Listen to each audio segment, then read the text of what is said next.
The United States makes the UN work when it wants it to work. And that is exactly the way it should be, because the only question to the United States is what's in our national interest. My name is John, and the International Criminal Court is now in session.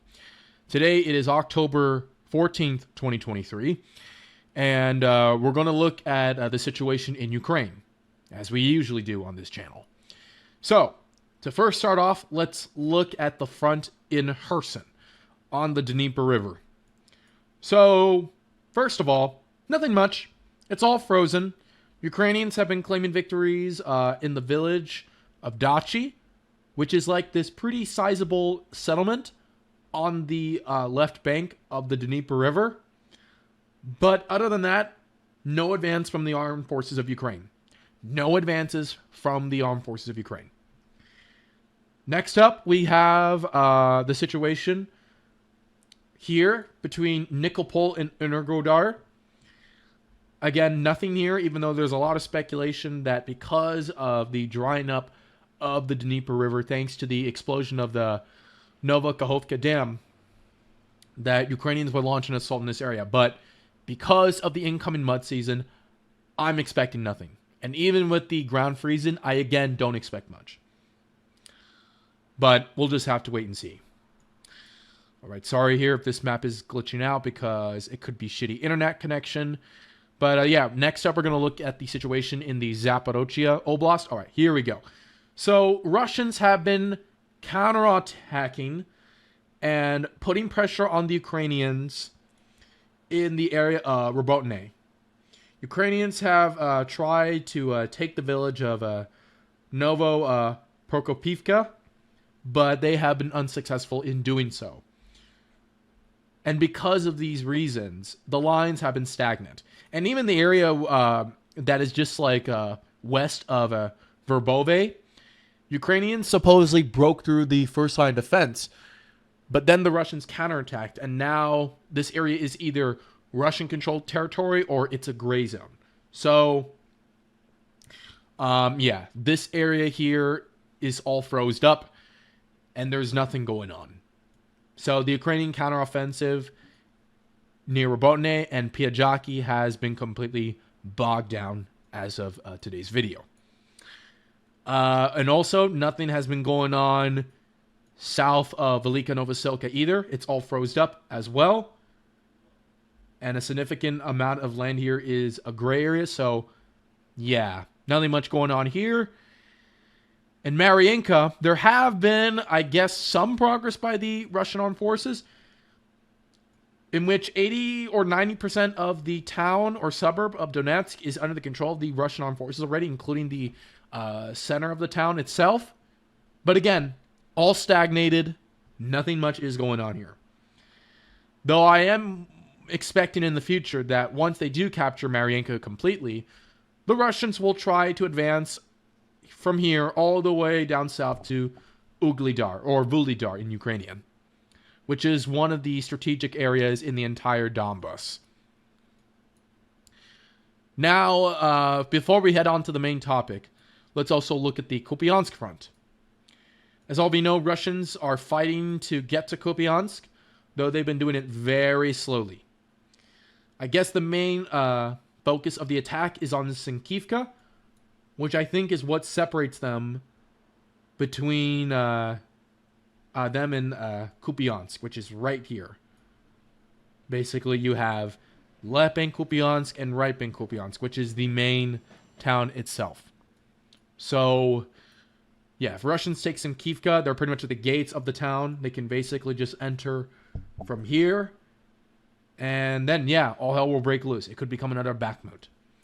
But yeah, again, the lines are frozen up here at the moment, so nothing really to report on. In Makivka, there have been reports of some advances by the Russian armed forces, but again, nothing too major yet, though keep an eye out on this one. And last but not least, this is the big one of today's video, the situation in Avdiivka.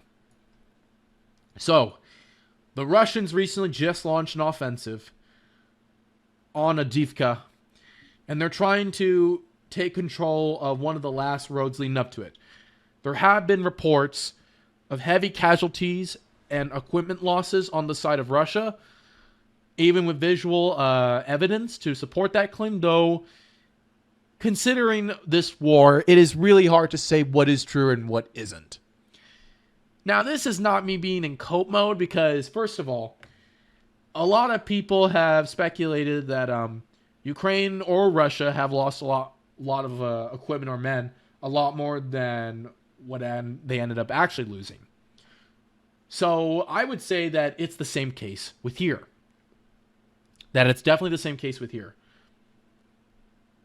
So yeah, keep in mind on this area here because, as I said, if they take this last road here, then Avdiivka will be sieged by the Russians.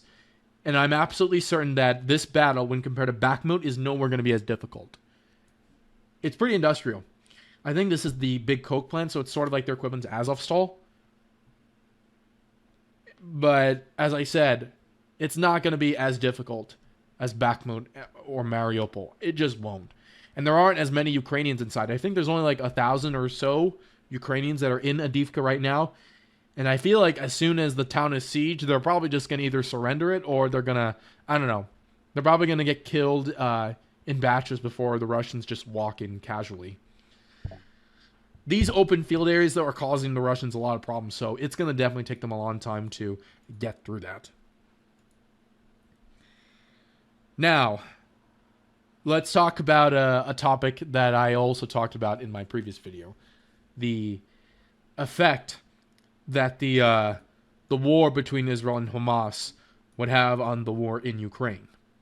Now, as I said in the last video, I think it's going to impact the Ukrainian war to a certain degree because the aid will most likely start shifting towards Israel because the Republican-controlled House of Representatives, which, by the way, are still debating over who they want to elect as Speaker, they want to direct all the aid towards Ukraine instead. They wanted to redirect that aid towards Israel instead. And the argument I'm getting from a lot of people, as I said again in the last video, is that Ukraine knows how to fight. Ukraine has a competent military, a competent government, and they have won their wars in the past. They're literally a proven military. So, the Republicans within the House of Representatives want to withdraw all that aid, especially Senator from Missouri, Josh Hawley, from Ukraine towards Israel. Because the feeling that I'm getting right now amongst the GOP, at least a significant portion, is that they all believe that the proxy war in Ukraine is lost. They all believe, what's the point of backing a loser, an inevitable loser? Why are we grinding this to the point where we will just get embarrassed again at the end of the day? Let's just get out now. Let's switch over to the Middle East again, and we might actually have ourselves a winner. And as I said in the last video as well, I think Israel's going to beat Hamas, even if they lose a lot of people there. Out of the 300,000 troops, I'm sure they're definitely going to lose a few thousand, if not 10,000 at the max, because we all know how fortified Gaza is. But yeah, I think the Republicans may or may not succeed in shifting all that aid. And as of right now, the United States has provided no funds to Ukraine as of this video.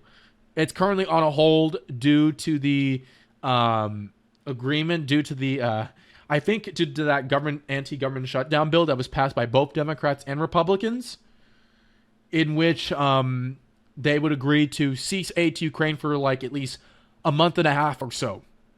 And then once they come up with a better agreement or something, or if they would withdraw the agreement, then they would, I don't know, maybe they would give aid back to Ukraine, or maybe not at all. Who knows? The United States government is trying to avoid another shutdown at the moment. So, yeah. I wouldn't be shocked, though, because I heard reports, by the way, that Jim Jordan, who's one of the most radical Republicans in the House, there's a possibility that he might become the next speaker. And if he were to become the next speaker, any hope that people had of any funding to Ukraine could go in the toilet. It could get killed off for good. Like, you wouldn't see it again. And not to mention that Slovakia has also announced their intentions to also, sorry about that. There was a motorcycle this past. Very noisy thing, by the way. Also creating a lot of pollution. But the Slovakian government has just announced that they're ceasing aid to Ukraine, and I think they're going to close their borders completely to it. So there will be no more aid to Ukraine going from Slovakia. And it's a big blow for NATO. So the only route that they have to get into Ukraine through NATO territory, at least, is either Romania or Poland. Those are like the only options they have left to get Ukrainian aid in.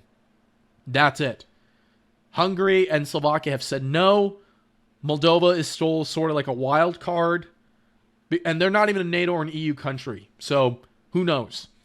But yeah, it's mainly Poland and Romania at this point that will decide the fate of arms to Ukraine. And I think as of right now, the Poles have actually paused A2 over their stances towards Bandera, I think. I don't know. It's over some historical issue that's really pissing the Polish people off. Or the Polish government off, more I say. So yeah. But yeah, for now though, that's going to be today's video. Comment below on what you think of the situation so far. Will the Israeli-Hamas conflict hurt Ukraine in any way?